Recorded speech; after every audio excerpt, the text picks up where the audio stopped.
우리가 아들에 대해서 이런 깊이 있는 이해가 필요하고 이런 강의가 필요합니다.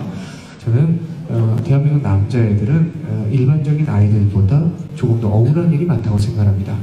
아들 너 왜 그렇게 했어? 그러면 안 되잖아. 이렇게 얘기했을 때 아들이 막 엄마 진짜 아니거든. 내가 이거 그런 거 아닌데 막 이런 별것도 아닌 땅이 꺼져있듯이 막 억울해하는 그런 표정 보신 적 있으십니까? 대표적인 거 우리 아들들이 갖고 있는 성향이지만 엄마들이 몰라서 오해가 끼는 거. 우리 아들들은 귀가 잘 안 들린다. 귀가 잘 안 들려요. 실제로 알고 봤더니 실제 연구 결과에 의하면은 남성들은 여성에 비해서 청각이 약한 게 아닙니다. 언어 영역의 데시벨을 듣는 능력이 떨어집니다. 이게 무슨 얘기냐면은 소리를 못 듣는 게 아니라 주로 사람의 소리를 못 듣습니다.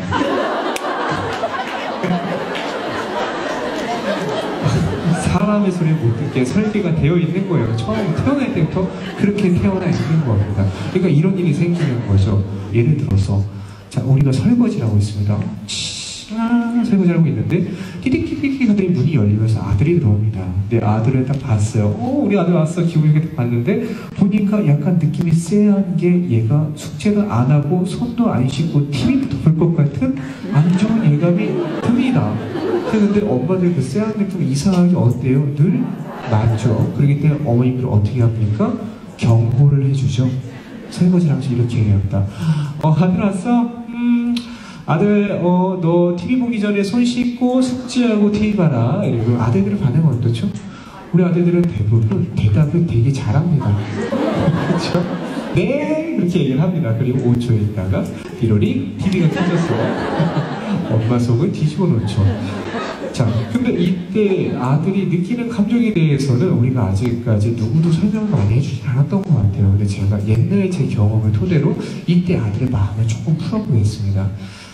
옛날 생각해보면 저는 어렸을 때 제기차기를 되게 좋아하는 소년이었습니다. 그래서 제기차기를 차 밖에 나가 사는 걸 되게 좋아했는데 어느 날 비바람이 불어갖고 밖에 살 수 있는 상황이 안 됐어요. 그래서 집에서 제기차기를 하기 시작했습니다. 이렇게 하나, 둘 이렇게 하고 있는데 이걸 하고 있으니까 어머니 보시기에 별로 좋아 보이지는 않았겠죠.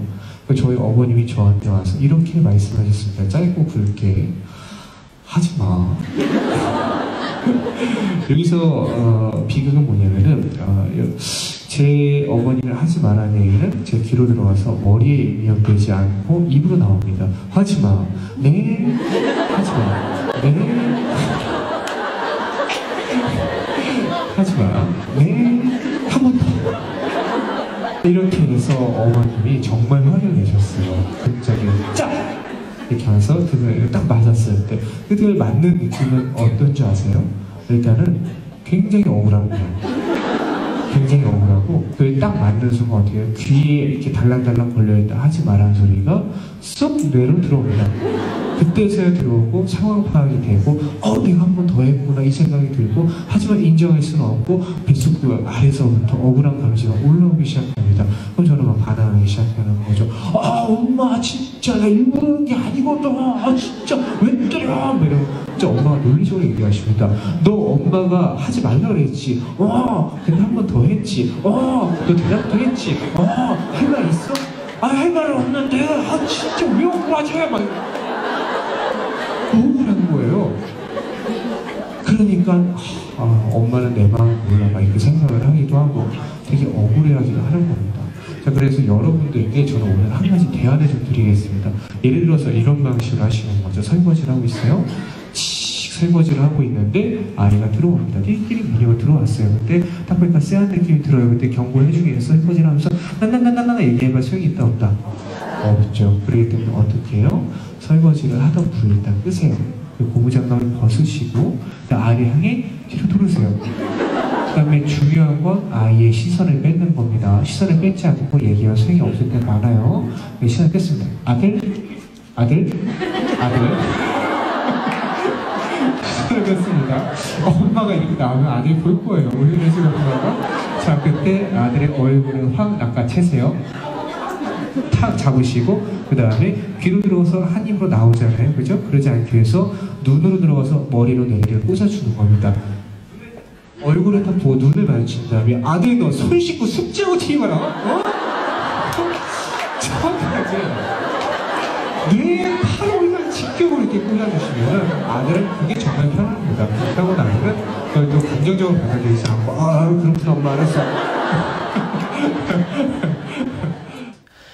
여러분 어떻게 영상을 재밌게 잘 보셨어요? 저는 이 영상을 보면서 한참 웃었는데 왜냐하면 제 옛날 모습 같아서 그렇게 한참 웃었던 것 같아요. 여러분들도 공감이 가시죠?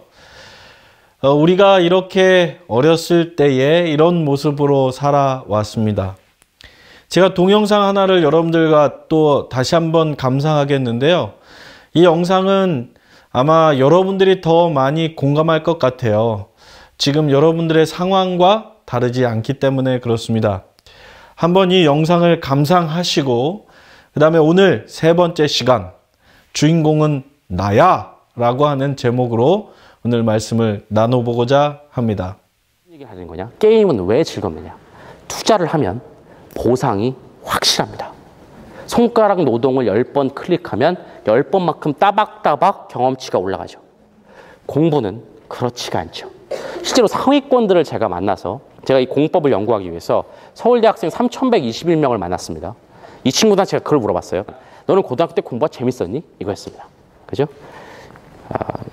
재미없었다, 재밌다. 이 대답이 동시에 나왔는데 일단 오해하시면 안 되는 거. 이것도 제가 얘기 드릴게요. 정말 서울대생들은 공부를 재밌어 하느냐? 모두의 공통적인 대답입니다. 너무나 재미가 없었다는 겁니다. 저는 정말 공부가 좋아요. 화장실 휴지도 있으니 뭐 정석을 갖다 놓고 그걸로 닦는 애. 이런 애를 만나고 싶었지만 그런 애는 없습니다. 그냥 공부는 다 싫은 겁니다. 자, 그런데 얘네들이 공통적으로 얘기하더라고요. 근데 재미가 아예 없진 않았죠? 거 봐. 재미가 있긴 있는 거 아니야. 얘네들이 재미를 느낀 것은 다시 내용이 아니었습니다. 그럼 얘네가 재미를 느낀 건 뭔지 아세요? 바로 이거죠. 밤을 셉니다. 그러면 100점이 나오는 거죠. 좀 게으릅니다. 그러면 70점으로 떨어지는 거죠. 안 다니던 학원을 붙입니다. 그러면 그만큼씩 점수가 오르는 거죠. 얘네한테 공부는 일종의 게임과 같은 거죠. 내용의 재미가 아니라 투자하면 나오니까 안 하고 나면 뚝뚝 떨어지는 게 보이니까 긴장하게 되는 거죠. 반면에 보통 아들한테 공부는 하나 안 하나 거의 비슷한 게 돼버리는 거죠. 그러면 이 둘의 차이는 뭘까요? 이건 노력이 아니죠. 누가 더 많이 했다는 게임이 아니죠. 지능의 문제도 아니죠. 왜 누구는 하는 대로 점수가 나오고 안 하면 얘네도 떨어진다니까요. 왜 누구는 점수가 그대로냐. 바로 이것은 공부 방법의 문제입니다. 공부에도 명백하게 공부 방법이라는 것이 있습니다. 그죠? 이게 잘못된 상태에서는 아무리 양을 늘리거나 아무리 좋은 학원 문제집을 바꿔도 성적은 거기서 멈춰 있어요. 알겠죠? 거꾸로 이게 제대로 잡히면 하는 만큼 성적이 오르니까 안 하면 성적이 떨어지니까 공부하게 되는 겁니다. 공부는 원래 재미없는 겁니다. 재미 찾으려고 하지 마세요. 근데 이 얘기가 여러분한테 자유를 주지만 되게 무서운 얘기입니다. 그러니까 절대 도망가지 말라고요. 많은 학생들이 이런 착각을 합니다. 공부를 하다가 나 진짜 무조건 재미없어. 나 같은 애는 안 되겠지? 난 스카이고 보고. 아닙니다. 여러분 같은 애가 스카이 가는 거예요. 알겠죠? 무슨 얘기인지 아세요? 공부하다가 진짜 재미없어. 나 무조건 너무 싫어. 싫은 거야. 원래 그런 거야. 그리고 앉아서 하십시오. 너무 싫어. 관계 대명사 이름 자체가 싫어. 나는 영어도 싫어 죽겠는데 관계 대명사 가정법 과거 완료. 이게 뭐야? 원래 싫은 겁니다. 앉아서 하십시오. 스카이 애들은 이걸 잘 견딘 애들이지. 그죠? 어머 재밌어. 왜 이렇게 재밌는데 게임을 이런 애들이 아니라는 거죠. 재미는 다른 곳에서. 했더니 어머 올랐어. 진짜 재밌다. 나 이번에 했더니 올랐어. 어머 밤을 샜더니 밤새 만큼 오르네. 다음에 진짜 이틀밤 한번 세볼까? 이 재미로 하시면 된다는 겁니다. 아셨죠? 그럼 도대체 공법을 뭘 어떻게 바꿔야 되는지. 여러분들 이 두 번째 영상을 보시면서 어떤 생각을 하게 되었습니까? 그냥 우리들의 모습, 여러분들의 모습 같지 않나요? 그래, 우리는 이렇게 살아가고 있습니다. 대한민국이라고 하는 나라에서 이렇게 살아가고 있는데 제가 오늘은 여러분들에게 세 가지 영상을 좀 보여드리고자 합니다. 이 마지막 영상을 여러분들이 감상하시면서 이 세 가지 영상을 통해서 오늘 말씀, 주제를 여러분들과 함께 나누겠습니다. Stop. Pay attention. Take a look at this crowded waiting room. These people may appear to be waiting for the eye doctor, but they're actually waiting for the first test subject in our hidden camera experiment. And here she is, right on time for her 12 o'clock appointment. Hi, how are you doing? This woman thinks she's here for a free eye exam. Have you been here before? No, it's my first time. What she doesn't know is that everyone else in this room is working for us. They'll be with you in just a couple minutes. Today we're running an experiment on social conformity, and the test starts now.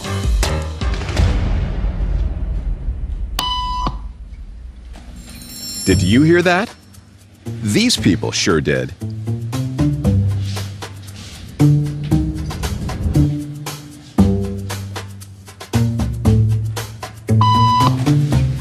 It doesn't take long for our test subject to notice a pattern. Beep means stand up. But why? And if you were in her shoes, what would you do the next time the tone sounds? While you might think you make your decisions all on your own, when it comes to peer pressure, all too often, your brain is just following the crowd. Simply because everyone else is. You might be thinking you'd never go along with this. Or would you?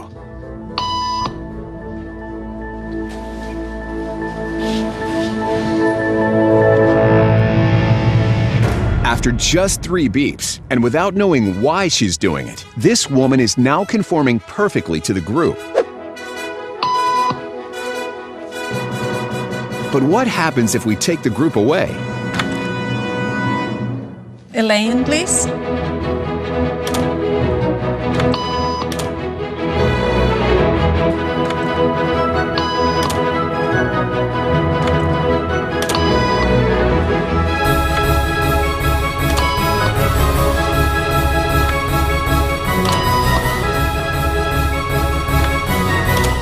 Okay, now she's alone. The crowd is gone and nobody is watching her, except our hidden cameras. What do you think she'll do?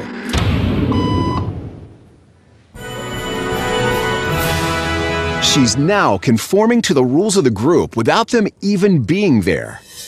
Now, watch what happens when we introduce another outsider who doesn't know the rules. For a noon appointment. Have a seat and they'll be out in just a couple minutes. Great, thanks so much.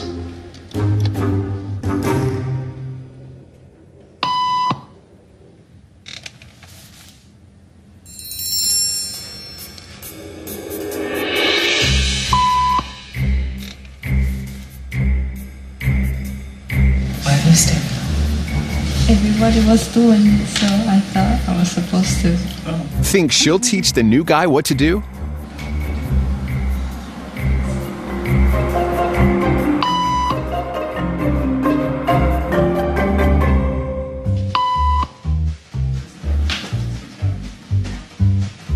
We kept the cameras rolling as more unsuspecting patients arrived.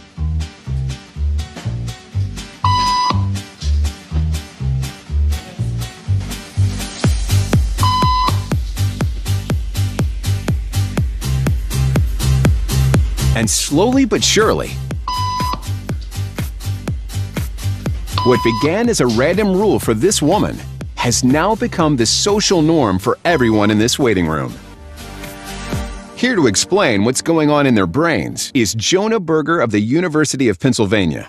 This sort of internalized form of herd behavior is part of what we call social learning. Starting at a very early age, when we see members of our group perform a task, our brains literally reward us for following in their footsteps. When I saw everybody stand up, I felt like I needed to join them. Otherwise, I'm like excluded. Once I decided to go with it, then I felt much more comfortable. 여러분, 앞서 보신 세 영상의 공통점이 무엇일까요? 제 생각은요, 이 세 영상의 공통점은 무엇인가 규정한다는 것입니다. 남자아이들은 이래, 학생들은 열심히 공부해야 해, 또 우리가 알지 못한 어떤 규칙을 지켜야 해. 그러나 우리가 마지막 영상을 통해서 확인한 것은 이런 규칙과 규범들이 진정 우리에게 가치가 있는 것인가, 의미가 있는 것인가는 한 번 더 생각해 보아야 한다는 것입니다. 성경에 한 소년이 있었습니다. 그의 인생은 정말 파란만장했습니다. 그는 애굽으로 종살이로 팔려가게 되었고 열심히 살았지만 오해를 받아서 결국 감옥에 들어가게 됩니다. 이제 죽을 날만 기다리고 있었습니다. 그런데요, 참 이상한 것은 이 소년이 절대로 그의 인생을 포기하지 않았다는 것입니다. 성경은 그 이유를 이렇게 설명하고 있습니다. 그가 하나님을 믿음으로 용기를 가지고 살았기 때문이라. 거침없이 피보팅 세 번째 시간, 주인공은 나야. 여러분, 여러분들이 주인공이십니다. 그래서 여러분들의 인생은 여러분들이 결정해야 합니다. 그런데요, 어디에 의지해서 결정해서 살아가느냐, 그것이 참 중요하거든요. 저는 결코 실패함이 없는 예수님을 믿고 용기를 갖고 살아간다면 그 길은 실패가 없을 것입니다. 여러분들 그 실패 없는 길을 걸어가시기를 간절히 바랍니다.